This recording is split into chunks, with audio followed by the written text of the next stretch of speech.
यान्ति कलेवरेण वो अग्निवायुगगनभुविमीमितेन व्यासाय विष्णुरूपाय व्यासरूपाय वैष्णवे नमो वै ब्रह्मनिधये वासिष्ठाय नमो नमः।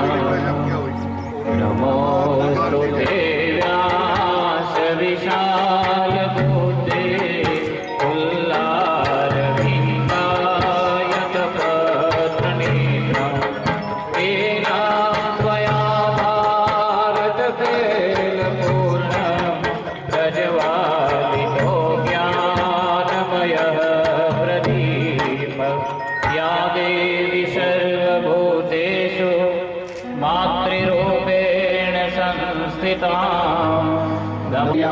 भर्गो देवस्य धीमहि धियो यो नः प्रचोदयात्। हे मंगलकारी हे मंगलकारी सद्बुद्धि बढ़ाने वाला सद्बुद्धि बढ़ाने वाला साधक के जीवन में साधक के जीवन में नवज्योत जगाने वाला नवज्योत जगाने वाला ओम भूर्भुवस्सुः तत्सवितुर्वरेण्यं भर्गो देवस्य धीमहि धियो यो नः प्रचोदयात्। कामना गायत्री का जाप करो ओम भूर्भुवस्सुः वरेण्यं भर्गो देवस्य धीमहि धियो यो नः प्रचोदयात्। ओम भूर्भुवस्सुः तत्सवितुर्वरेण्यं भर्गो देवस्य धीमहि धियो यो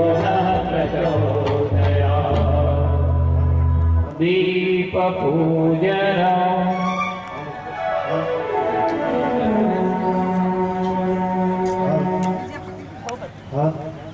परिवार बहनों सभी पर पुष्पवृष्टि करें।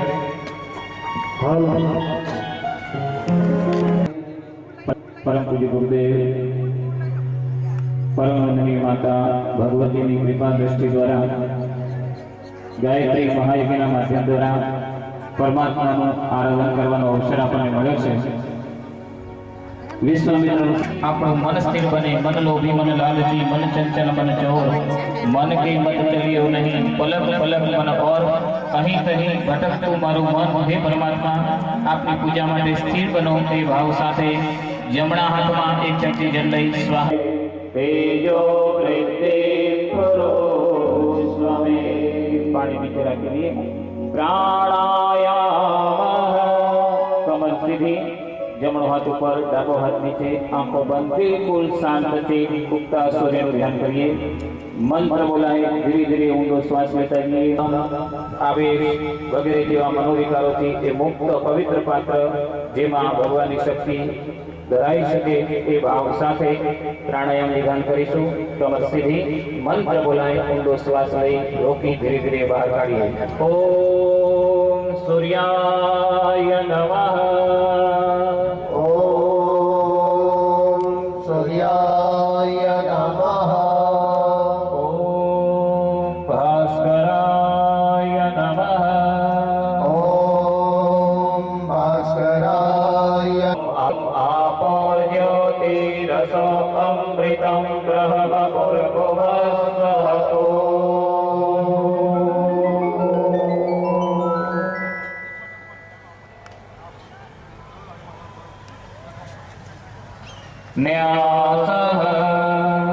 न्यास એટલે પ્રતિષ્ઠા કરવી। મંદિરમાં મૂકેલી મૂર્તિમાં પ્રાણ પ્રતિષ્ઠા કરતા દૈવી કાર્યમાં સહયોગ પ્રદાન કરે એ ભાવ સાથે ડાબા હાથમાં એક ચમચી જળ લઈએ। જમણા હાથની 5 આંગળી પાણીવાળી કરી દરેક અંગોને સ્પર્શ કરતા જઈએ। ઓમ ભાગવે આસ્યસ્તુ મુખે મોઢાની બંને બાજુએ સ્પર્શ કરીએ। ઓમ નરસો મે પ્રાણો અસ્તુ નાસિકાની બંને બાજુએ।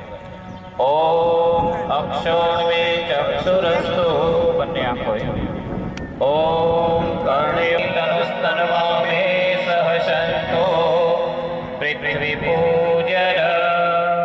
ત્રણ પ્રકારની આપણી માતાઓ જેને જન્મ આપ્યો તે જન્મદાત્રી માતા જેનું ઋણ ચૂકવવું લગભગ અશક્ય છે. બીજી માતા વેદ માતા, વિશ્વ માતા, સંસ્કૃતિની માતા, જેને ઋષિ મુનિઓએ ગાયત્રી માતા એવું નામ આપ્યું છે.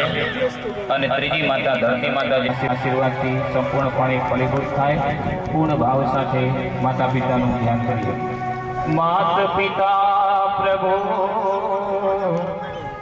गुरु चरणों में प्रणवत वारंवार हम पर किया